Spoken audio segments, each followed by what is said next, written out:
ஆடி மாதம் திருமணம் கிடையாது. புது தம்பதிகள் சேரக்கூடாது. காரணம் தெரியுமா? ஆடி மாசம் பிறந்தாச்சு.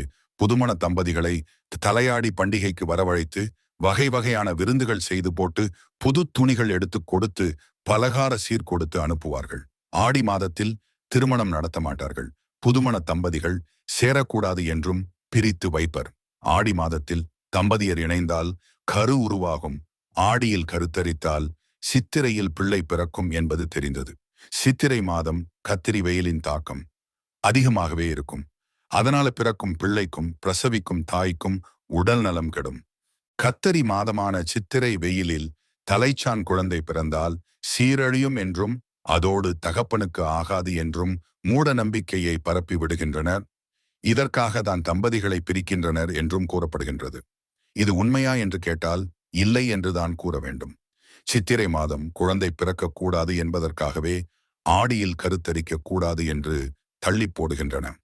ஆடி மாதத்தில் மழையும் காற்றும் அற்புதமாக இருக்கும். ஆடி பட்டம் தேடி விதை என்பது பழமொழி. ஆடி மாதத்தில் உழவு பணிகளை மேற்கொள்கின்றனர்.